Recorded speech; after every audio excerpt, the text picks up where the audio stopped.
Punjabi white board पेश करते हैं। कहानी टाली बोली। पेश है कहानी टाली बोली। एक टाली उपर घुग्गी दा आलना सी। आलने दे विच उस घुग्गी दे दो बोट सन। घुग्गी अपने बोटां नूं भाव बच्चिआं नूं लाड़ लड़ाउंदी ते नाल नाल इह गीत गाउंदी।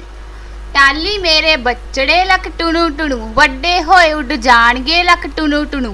ਜਦੋਂ टाली घुग्गी ਨੂੰ ਇਹ ਗੀਤ ਗਾਉਂਦਿਆਂ ਸੁਣਦੀ ਤਾਂ ਖੁਸ਼ੀ ਨਾਲ ਖੀਵੀ ਹੋ ਜਾਂਦੀ। ਹੁੰਦੀ ਵੀ ਕਿਉਂ ਨਾ, ਲੱਖਾਂ ਜਨੌਰ ਉਸ ਦੇ ਦਿਨ ਰਾਤ ਬਸੇਰਾ ਕਰਦੇ। टाली ਸੋਚਦੀ, मैं किन्नी खुशकिस्मत हाँ, मेरा परिवार किन्ना वड्डा है। ਹੌਲੀ ਹੌਲੀ ਘੁੱਗੀ ਦੇ ਉਹ ਬੋਟ ਵੱਡੇ ਹੋ ਗਏ ਤੇ ਉਡਾਰੂ ਹੋ ਗਏ। ਹੁਣ ਉਹ ਆਪਣਾ ਚੋਗਾ ਆਪ ਚੁੱਕਦੇ ਸਨ। ਫਿਰ ਕੁਝ ਇਸ ਤਰ੍ਹਾਂ ਹੋਇਆ ਕਿ टाली ਉਦਾਸ ਰਹਿਣ ਲੱਗ ਪਈ। ਹੁਣ ਉਸ ਨੂੰ ਪੰਛੀਆਂ ਦੇ ਗੀਤ ਚੰਗੇ ਨਾ ਲੱਗਦੇ। ਜਿਵੇਂ ਲੱਕੜੀ ਨੂੰ ਘੁਣ ਖਾ ਜਾਂਦਾ ਹੈ, ਐਵੇਂ ਹੀ ਕੋਈ ਦੁੱਖ ਅੰਦਰੋਂ ਅੰਦਰ ਉਸ ਨੂੰ ਖਾਣ ਲੱਗ ਪਿਆ। ਗਰਮੀ ਦੀ ਰੁੱਤ ਆ ਗਈ ਤਾਂ ਆਸ-ਪਾਸ ਦੇ ਟੋਬੇ ਤਲਾਅ ਸਭ ਸੁੱਕਣ ਲੱਗ ਪਏ। ਪਾਣੀ ਦੀ ਤਿੱਪ ਮਸਾਂ ਹੀ ਕਿਤੇ ਲੱਭਦੀ। ਇਸ ਭਟਕਣਾ ਦੇ ਵਿੱਚ ਘੁੱਗੀ ਨੂੰ ਲੱਕ ਟੁਣੂ ਟੁਣੂ ਵਾਲਾ ਗੀਤ ਵਿਸਰ ਗਿਆ। ਉਸ ਦੀ ਚਿੰਤਾ ਉਦੋਂ ਹੋਰ ਵੀ ਵੱਧ ਗਈ ਜਦੋਂ टाली ਦੇ ਪੱਤੇ ਤੇ ਫਲੀਆਂ ਵੀ ਝੜਨ ਲੱਗ ਪਏ। ਘੁੱਗੀ ਨੇ टाली ਨੂੰ ਪੁੱਛਿਆ, टाली अमड़िए तेनू दिनों दिन की होई जांदा है। टाली चुप रही ਤਾਂ ਘੁੱਗੀ ਨੇ ਫੇਰ ਸਵਾਲ ਦੁਹਰਾਇਆ।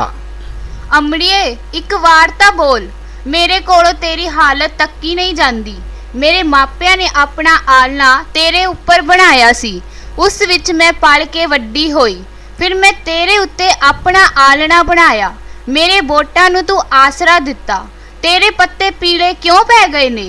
ਇਹ ਪਹਿਲਾਂ ਵਾਂਗ ਫਲੀਆਂ ਨਾਲ ਵੱਜਦੇ ਹੋਏ ਛਣ-ਛਣ ਕਿਉਂ ਨਹੀਂ ਕਰਦੇ? ਘੁੱਗੀ ਦੀਆਂ ਗੱਲਾਂ ਸੁਣ ਕੇ ਆਖਰ टाली ਨੂੰ ਆਪਣੀ ਚੁੱਪ ਤੋੜਨੀ ਪਈ। टाली ਬੋਲੀ, ਧੀਏ, ਮੈਂ ਆਪਣਾ ਦੁੱਖ ਤੈਨੂੰ ਇਸ ਕਰਕੇ ਨਹੀਂ ਸੀ ਦੱਸਣਾ ਚਾਹੁੰਦੀ ਕਿ ਤੇਰਾ ਮਨ ਦੁਖੀ ਹੋਵੇਗਾ। ਹੁਣ ਤੂੰ ਪੁੱਛ ਹੀ ਲਿਆ ਹੈ, ਤੈਨੂੰ ਦੱਸਦੀ ਹਾਂ। ਇਹ ਕਹਿ ਕੇ टाली ਨੇ ਇੱਕ ਲੰਮਾ ਹੌਕਾ ਲਿਆ ਤੇ ਫਿਰ ਬੋਲੀ, ਅੱਜ ਦਾ ਮਨੁੱਖ ਬਦਲ ਗਿਆ ਹੈ। ਉਹ ਬਹੁਤ ਲੋਭੀ ਹੋ ਗਿਆ ਹੈ, ਅਤ ਦਰਜੇ ਦਾ ਸਵਾਰਥੀ। ਉਹ ਜੰਗਲਾਂ ਨੂੰ ਵੱਢ ਕੇ ਵਾਤਾਵਰਣ ਦਾ ਨਾਸ ਮਾਰ ਰਿਹਾ ਹੈ। ਫਿਰ ਤੈਨੂੰ ਇਹਦਾ ਕੀ ਦੁੱਖ? ਇਹ ਘੁੱਗੀ ਨੇ ਸਵਾਲ ਕੀਤਾ ਤਾਂ ਇਸ ਦਾ ਉੱਤਰ टाली ਨੇ ਫੇਰ ਦਿੱਤਾ। ਦੁੱਖ ਹੈ ਧੀਏ, ਦੁੱਖ ਹੈ। ਜੇ ਕੋਈ ਕਿਸੇ ਵਸਤੂ ਦੀ ਲਾਪਰਵਾਹੀ ਨਾਲ ਵਰਤੋਂ ਕਰਕੇ ਉਸ ਨੂੰ ਬਰਬਾਦ ਕਰਦਾ ਜਾਵੇਗਾ, ਫਿਰ ਇੱਕ ਦਿਨ ਤਾਂ ਉਸਨੇ ਖਤਮ ਹੋਣਾ ਹੀ ਹੋਇਆ ਨਾ। ਕੀ ਮਤਲਬ? ਘੁੱਗੀ ਦੀ ਗੱਲ ਜਦੋਂ ਘੁੱਗੀ ਨੂੰ ਗੱਲ ਸਮਝ ਨਾ ਆਈ ਤਾਂ ਫਿਰ टाली ਨੇ ਵਿਸਥਾਰ ਦੇ ਨਾਲ ਘੁੱਗੀ ਨੂੰ ਸਮਝਾਇਆ। ਮਤਲਬ ਇਹ ਕਿ ਮਨੁੱਖ ਪਾਣੀ ਦੀ ਕਦਰ ਨਹੀਂ ਕਰ ਰਿਹਾ। ਇਹ ਕੁਦਰਤ ਦੀ ਦਾਤ ਹੈ, ਉਹ ਇਸ ਨੂੰ ਮੁਕਾਉਣ ਤੇ ਤੁਲਿਆ ਹੋਇਆ ਹੈ। ਕਈ ਦਹਾਕੇ ਪਹਿਲਾਂ ਪਾਣੀ ਦਾ ਪੱਧਰ ਇੰਨਾ ਨੀਵਾਂ ਨਹੀਂ ਸੀ, ਇਸ ਕਰਕੇ ਮੇਰੀਆਂ ਜੜ੍ਹਾਂ ਉਸ ਵਿੱਚੋਂ ਪਾਣੀ ਲੈ ਲੈਂਦੀਆਂ ਸਨ। टाली ਨੇ ਫਿਰ ਇੱਕ ਲੰਮਾ ਸਾਹ ਲਿਆ ਤੇ ਬੋਲੀ, ਹੁਣ ਪਿਛਲੇ ਕੁਝ ਸਾਲਾਂ ਤੋਂ ਇਹ ਪੱਧਰ ਇੰਨਾ ਨੀਵਾਂ ਚਲਾ ਗਿਆ ਹੈ ਕਿ ਮੇਰੀਆਂ ਜੜ੍ਹਾਂ ਧਰਤੀ ਹੇਠੋਂ ਪਾਣੀ ਆਸਾਨੀ ਨਾਲ ਪ੍ਰਾਪਤ ਨਹੀਂ ਕਰ ਸਕਦੀਆਂ। ਇਹੀ ਕਾਰਨ ਹੈ ਕਿ ਮੇਰੇ ਵਰਗੇ ਸੈਂਕੜੋਂ ਹਜ਼ਾਰਾਂ ਰੁੱਖ ਸੁੱਕ ਰਹੇ ਨੇ, ਹਰਿਆਵਲ ਮੁੱਕਦੀ ਜਾ ਰਹੀ ਹੈ। ਹੁਣ ਮੈਂ ਇਹ ਸੋਚ ਕੇ ਕੰਬ ਰਹੀ ਹਾਂ ਕਿ ਤੁਹਾਡੇ ਵਰਗੇ ਮਾਸੂਮ ਜੀਵ ਕਿੱਥੇ ਜਾਣਗੇ। ਜੇ ਧਰਤੀ ਹੇਠਲਾ ਪਾਣੀ ਇਸੇ ਤਰ੍ਹਾਂ ਮੁੱਕਦਾ ਗਿਆ ਤਦ ਰੁੱਖ ਕਿੱਥੇ ਰਹਿਣਗੇ। ਇਹ ਗੱਲ ਸੁਣ ਕੇ ਘੁੱਗੀ ਵੀ ਦੁਖੀ ਹੋ ਗਈ ਤੇ ਉਸ ਨੇ टाली ਨੂੰ ਪੁੱਛਿਆ, ਮੇਰੀ ਪਾਲਣਹਾਰ ਮਾਂ, ਦੱਸ ਮੈਨੂੰ ਕੀ ਹੁਕਮ ਹੈ? ਮੈਂ ਆਪਣੀ ਜਾਨ ਦੀ ਪਰਵਾਹ ਨਾ ਕਰਦਿਆਂ ਉਹ ਕੁਝ ਕਰਾਂਗੀ ਜੋ ਤੂੰ ਕਹੇਂਗੀ। ਤਾਂ टाली ਨੇ ਤਾਣ ਲਗਾ ਕੇ ਆਖਿਆ, ਧੀਏ, ਜੇ ਕਰ ਸਕਦੀ ਏ ਤਾਂ ਇੰਜ ਕਰ, ਮਨੁੱਖ ਨੂੰ ਜਾ ਕੇ ਸਮਝਾ। ਜੇ ਜਿਉਂਦੇ ਰਹਿਣਾ ਹੈ ਅਤੇ ਕੁਦਰਤ ਆਪਣੀ ਮਦਦਗਾਰ ਰੱਖਣੀ ਹੈ ਤਾਂ ਖਬਰਦਾਰ ਹੋ ਜਾਵੇ। ਪਾਣੀ ਨੂੰ ਸੰਜਮ ਨਾਲ ਵਰਤੇ ਤੇ ਰੁੱਖਾਂ ਨੂੰ ਬਰਬਾਦ ਨਾ ਕਰੇ। ਜ਼ਰੂਰ ਅਮੜੀਏ, ਮੈਂ ਇਕੱਲੀ ਨਹੀਂ, ਮੇਰੇ ਬੱਚੜੇ ਵੀ ਨਾਲ ਜਾਣਗੇ। ਤੇ ਇਹ ਗੱਲ ਕਹਿ ਕੇ ਘੁੱਗੀ ਨੇ ਮਨੁੱਖ ਨੂੰ ਆਪਣਾ ਸੁਨੇਹਾ ਦੇਣ ਲਈ ਉਡਾਰੀ ਭਰ ਲਈ। ਕਹਾਣੀ टाली ਬੋਲੀ। ਇਹ ਕਹਾਣੀ ਸਾਨੂੰ ਸਿੱਖਿਆ ਦਿੰਦੀ ਹੈ ਕਿ ਸਾਨੂੰ ਆਪਣੇ ਵਾਤਾਵਰਣ ਦੀ ਸੰਭਾਲ ਕਰਨੀ ਚਾਹੀਦੀ ਹੈ ਕਿਉਂਕਿ ਮਨੁੱਖ ਤੇ ਬਾਕੀ ਸਾਰੇ ਜੀਵਾਂ ਦੀ ਸਿਹਤ ਤੇ ਤੰਦਰੁਸਤੀ ਇਸੇ ਵਾਤਾਵਰਣ ਦੀਆਂ ਚੰਗੀਆਂ ਸਥਿਤੀਆਂ ਤੇ ਹੀ ਨਿਰਭਰ ਕਰਦੀ ਹੈ। ਅਸੀਂ ਜੇਕਰ ਵਾਤਾਵਰਣ ਦਾ ਧਿਆਨ ਨਾ ਰੱਖਿਆ ਤੇ ਵਾਤਾਵਰਣ ਇਸੇ ਤਰ੍ਹਾਂ ਪ੍ਰਦੂਸ਼ਿਤ ਹੁੰਦਾ ਰਿਹਾ ਤਾਂ ਮਨੁੱਖ ਅਤੇ ਸਾਰੇ ਜੀਵਾਂ ਦੀ ਹੋਂਦ ਖਤਰੇ ਵਿੱਚ ਪੈ ਜਾਵੇਗੀ। ਆਓ ਹੁਣ ਦੇਖਦੇ ਹਾਂ ਇਸ ਪਾਠ ਤੇ ਆਧਾਰਿਤ ਪ੍ਰਸ਼ਨ ਅਤੇ ਉੱਤਰ। ਸਭ ਤੋਂ ਪਹਿਲਾਂ ਇਸ ਪਾਠ ਦੇ ਵਿੱਚ ਆਏ ਕੁਝ ਨਵੇਂ ਤੇ ਔਖੇ ਸ਼ਬਦ, ਉਹਨਾਂ ਦੇ ਅਰਥ ਇਸ ਪ੍ਰਕਾਰ ਹਨ। ਬੋਟ, ਇਹ ਪੰਛੀਆਂ ਦੇ ਬੱਚੇ ਹੁੰਦੇ, ਉਹਨਾਂ ਨੂੰ ਬੋਟ ਕਿਹਾ ਜਾਂਦਾ ਹੈ। ਖੀਵੀ, ਮਸਤ, ਖੁਸ਼। ਜਨੌਰ, ਪੰਛੀ। ਅਮੜੀ, ਮਾਂ। ਮਾਸੂਮ, ਭੋਲਾ। ਪਾਲਣਹਾਰ, ਪਾਲਣ ਵਾਲਾ। ਖਬਰਦਾਰ, ਸਾਵਧਾਨ। ਸੰਜਮ, ਸਰਫਾ। ਇਸ ਤੋਂ ਬਾਅਦ ਪ੍ਰਸ਼ਨ ਹੈ, ਘੁੱਗੀ ਆਪਣੇ ਬੋਟਾਂ ਨੂੰ ਲਾਡ ਲੜਾਉਂਦੀ ਹੋਈ ਕਿਹੜਾ ਗੀਤ ਗਾਉਂਦੀ ਸੀ?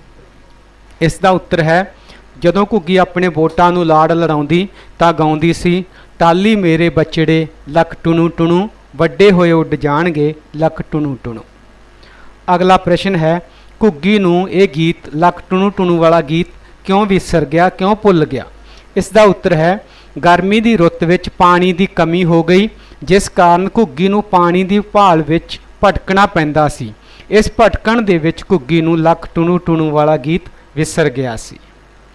ਉਸ ਤੋਂ ਬਾਅਦ ਅਗਲਾ ਪ੍ਰਸ਼ਨ ਹੈ, ਟਾਲੀ ਦੇ ਪੱਤਿਆਂ ਨੇ ਛਣ ਛਣ ਕਰਨੀ ਬੰਦ ਕਿਉਂ ਕਰ ਦਿੱਤੀ ਸੀ? ਇਸ ਦਾ ਉੱਤਰ ਹੈ, ਮਨੁੱਖ ਦੇ ਲੋਭੀ ਤੇ ਸਵਾਰਥੀ ਸੁਭਾਅ ਕਾਰਨ ਧਰਤੀ ਹੇਠ ਪਾਣੀ ਦੀ ਕਮੀ ਹੋ ਗਈ, ਜਿਸ ਕਾਰਨ ਟਾਲੀ ਸੁੱਕਦੀ ਜਾ ਰਹੀ ਸੀ। ਇਸ ਦੁੱਖ ਵਿੱਚ ਟਾਲੀ ਦੇ ਪੱਤਿਆਂ ਨੇ ਛਣ ਛਣ ਬੰਦ ਕਰ ਦਿੱਤੀ। ਉਸ ਤੋਂ ਅਗਲਾ ਪ੍ਰਸ਼ਨ ਹੈ ਜੀ, ਮਨੁੱਖ ਕਿਸ ਚੀਜ਼ ਨੂੰ ਮੁਕਾਉਣ ਤੇ ਤੁਲਿਆ ਹੋਇਆ ਹੈ? ਇਸ ਦਾ ਉੱਤਰ ਹੈ, ਮਨੁੱਖ ਕੁਦਰਤ ਦੀ ਬਖਸ਼ੀ ਹੋਈ ਅਨਮੋਲ ਦਾਤ ਪਾਣੀ ਨੂੰ ਤੇ ਰੁੱਖਾਂ ਨੂੰ ਮੁਕਾਉਣ ਤੇ ਤੁਲਿਆ ਹੋਇਆ ਹੈ। ਅਗਲਾ ਪ੍ਰਸ਼ਨ ਹੈ, ਟਾਲੀ ਨੇ ਘੁੱਗੀ ਨੂੰ ਕੀ ਕਰਨ ਦੀ ਸਲਾਹ ਦਿੱਤੀ? ਇਸ ਦਾ ਉੱਤਰ ਹੈ, ਟਾਲੀ ਨੇ ਘੁੱਗੀ ਨੂੰ ਕਿਹਾ ਕਿ ਉਹ ਮਨੁੱਖ ਨੂੰ ਜਾ ਕੇ ਸਮਝਾਵੇ ਕਿ ਮਨੁੱਖ ਪਾਣੀ ਅਤੇ ਰੁੱਖਾਂ ਵਰਗੇ ਕੁਦਰਤੀ ਸੋਮਿਆਂ ਨੂੰ ਬਰਬਾਦ ਨਾ ਕਰੇ। ਉਸ ਤੋਂ ਬਾਅਦ ਇਸ ਪਾਠ ਵਿੱਚ ਆਏ ਸ਼ਬਦ ਉਹਨਾਂ ਦੀ ਵਾਕਾਂ ਵਿੱਚ ਵਰਤੋ। ਸਭ ਤੋਂ ਪਹਿਲਾਂ ਲੱਕੜੀ। ਲੱਕੜੀ ਫਰਨੀਚਰ ਤੇ ਬਾਲਣ ਦੇ ਕੰਮ ਆਉਂਦੀ ਹੈ। ਦੂਸਰਾ ਹੈ ਚਿੰਤਾ। ਘੁੱਗੀ ਨੂੰ ਪਾਣੀ ਤੇ ਵਾਤਾਵਰਣ ਦੀ ਬਹੁਤ ਚਿੰਤਾ ਸੀ। ਉਸ ਤੋਂ ਅਗਲਾ ਸ਼ਬਦ ਹੈ ਹਾਲਤ। ਘੁੱਗੀ ਤੋਂ ਟਾਲੀ ਦੀ ਹਾਲਤ ਨਹੀਂ ਦੇਖੀ ਗਈ, ਭਾਵ ਜਦੋਂ ਉਸ ਦੇ ਪੱਤੇ ਝੜਨ ਲੱਗੇ ਤਾਂ ਉਸ ਦੀ ਹਾਲਤ ਦੇਖੀ ਨਹੀਂ ਗਈ। ਚੌਥਾ ਹੈ ਆਲਣਾ। ਘੁੱਗੀ ਨੇ ਟਾਲੀ ਉੱਤੇ ਆਪਣਾ ਆਲਣਾ ਬਣਾਇਆ ਹੋਇਆ ਸੀ। ਉਸ ਤੋਂ ਅਗਲਾ ਸ਼ਬਦ ਹੈ ਜੀ ਫਲੀਆਂ। ਇਸ ਦੀ ਵਾਕਾਂ ਵਿੱਚ ਵਰਤੋਂ ਹੋਵੇਗੀ, ਪਾਣੀ ਦੀ ਘਾਟ ਕਾਰਨ ਟਾਲੀ ਦੀਆਂ ਫਲੀਆਂ ਸੁੱਕ ਗਈਆਂ ਸਨ। ਛੇਵਾਂ ਹੈ ਵਾਤਾਵਰਣ। ਇਸ ਦਾ ਹੈ, ਸਾਨੂੰ ਵਾਤਾਵਰਣ ਨੂੰ ਸਾਫ਼ ਸੁਥਰਾ ਰੱਖਣਾ ਚਾਹੀਦਾ ਹੈ। ਲਾਪਰਵਾਹੀ। ਸਾਨੂੰ ਆਪਣੇ ਕੰਮ ਵਿੱਚ ਲਾਪਰਵਾਹੀ ਨਹੀਂ ਵਰਤਣੀ ਚਾਹੀਦੀ। ਉਸ ਤੋਂ ਅਗਲਾ ਸ਼ਬਦ ਹੈ ਬਰਬਾਦ। ਪਾਣੀ ਨੂੰ ਬਰਬਾਦ ਕਰਨਾ ਚੰਗੀ ਗੱਲ ਨਹੀਂ ਹੈ। ਇਸ ਤੋਂ ਅਗਲਾ ਸ਼ਬਦ ਹੈ ਕੁਦਰਤ। ਕੁਦਰਤ ਮਨੁੱਖ ਦੀ ਮਦਦਗਾਰ ਹੈ। ਪਾਲਣਹਾਰ। ਪਰਮਾਤਮਾ ਸਭ ਦਾ ਪਾਲਣਹਾਰ ਹੈ। ਪ੍ਰਵਾਹ। ਮਾਪੇ ਆਪਣੇ ਬੱਚਿਆਂ ਦੀ ਹਮੇਸ਼ਾ ਪਰਵਾਹ ਕਰਦੇ ਹਨ। ਤੇ ਇਸ ਤੋਂ ਬਾਅਦ ਹੈ ਸੁਨੇਹਾ। ਘੁੱਗੀ ਮਨੁੱਖ ਨੂੰ ਪਾਣੀ ਬਚਾਉਣ ਦਾ ਸੁਨੇਹਾ ਦੇਣ ਲਈ ਉੱਡ ਗਈ। ਸੋ ਇਹ ਤਾਂ ਸੀਗੇ ਇਸ ਪਾਠ ਭਾਵ ਟਾਲੀ ਬੋਲੀ, ਇਸ ਤੇ ਆਧਾਰਿਤ ਪ੍ਰਸ਼ਨ ਅਤੇ ਉਹਨਾਂ ਦੇ ਉੱਤਰ। ਇਸ ਪਾਠ ਦੇ ਵਿੱਚ ਕੁਝ ਖਾਲੀ ਥਾਵਾਂ ਵੀ ਹਨ, ਤਾਂ ਉਸ ਦਾ ਉੱਤਰ ਇਸ ਤਰ੍ਹਾਂ ਹੈ। ਪਹਿਲਾ ਹੈ, ਜਿਵੇਂ ਆਲਣੇ ਵਿੱਚ ਘੁੱਗੀ ਦੇ ਡੈਸ਼ਬੋਰਡ ਸਨ, ਤਾਂ ਕਿੰਨੇ ਸਨ ਉੱਥੇ ਲਿਖਣਾ ਹੈ। ਇਸ ਦਾ ਉੱਤਰ ਆਵੇਗਾ 2। ਦੂਸਰਾ ਹੈ, ਮੇਰੇ ਮਾਪਿਆਂ ਨੇ ਆਪਣਾ ਆਲਣਾ ਡੈਸ਼ ਬਣਾਇਆ ਸੀ, ਤਾਂ ਇਹਦੇ ਉੱਪਰ ਆਊਗਾ ਤੇਰੇ ਉੱਪਰ। ਦੂਸਰੇ ਦੇ ਵਿੱਚ ਉੱਪਰ। ਇਹ ਪਹਿਲਾਂ ਵਾਂਗ ਡੈਸ਼ ਨਾਲ ਵੱਜਦੇ ਹੋਏ ਛਣ ਛਣ ਕਿਉਂ ਨਹੀਂ ਕਰਦੇ, ਤਾਂ ਇਸ ਦੇ ਵਿੱਚ ਆਵੇਗਾ ਫਲੀਆਂ। ਉਸ ਤੋਂ ਬਾਅਦ ਹੈ ਖਾਲੀ ਥਾਂ। ਕਈ ਦਹਾਕੇ ਪਹਿਲਾਂ ਪਾਣੀ ਦਾ ਪੱਧਰ ਇੰਨਾ ਖਾਲੀ ਸਥਾਨ ਨਹੀਂ ਸੀ, ਤਾਂ ਇਸ ਖਾਲੀ ਸਥਾਨ ਦੇ ਵਿੱਚ ਭਰੇ ਜਾ ਗਿਆ ਨੀਵਾਂ। ਪੱਧਰ ਇੰਨਾ ਨੀਵਾਂ ਨਹੀਂ ਸੀ। ਤੇ ਉਸ ਤੋਂ ਬਾਅਦ ਹੈ, ਮੇਰੀਆਂ ਜੜ੍ਹਾਂ ਧਰਤੀ ਹੇਠੋਂ ਡੈਸ਼ ਆਸਾਨੀ ਨਾਲ ਪ੍ਰਾਪਤ ਨਹੀਂ ਕਰ ਸਕਦੀਆਂ, ਤਾਂ ਇਹਦੇ ਵਿੱਚ ਆਵੇਗਾ ਪਾਣੀ। ਤਾਂ ਟਾਲੀ ਹੈ ਜਿਹੜੀ ਉਹ ਦੱਸ ਰਹੀ ਹੈ ਘੁੱਗੀ ਨੂੰ ਕਿ ਮੇਰੀਆਂ ਜੜ੍ਹਾਂ, ਕਿਉਂਕਿ ਪਾਣੀ ਦੇ ਸਰੋਤ ਹੈ ਜਿਹੜੇ, ਪਾਣੀ ਦਾ ਪੱਧਰ ਨੀਵਾਂ ਹੁੰਦਾ ਜਾ ਰਿਹਾ, ਇਸ ਕਰਕੇ ਉਹਦੀਆਂ ਜੜ੍ਹਾਂ ਧਰਤੀ ਹੇਠੋਂ ਪਾਣੀ ਨਹੀਂ ਪ੍ਰਾਪਤ ਕਰ ਸਕਦੀਆਂ, ਜਿਸ ਕਰਕੇ ਇਹ ਜਿਹੜੀ ਹੈ ਟਾਲੀ ਦੇ ਪੱਤੇ ਤੇ ਟਾਲੀ ਸੁੱਕਦੀ ਜਾ ਰਹੀ ਸੀ। Please like and share video. Also subscribe channel Punjabi Whitebird.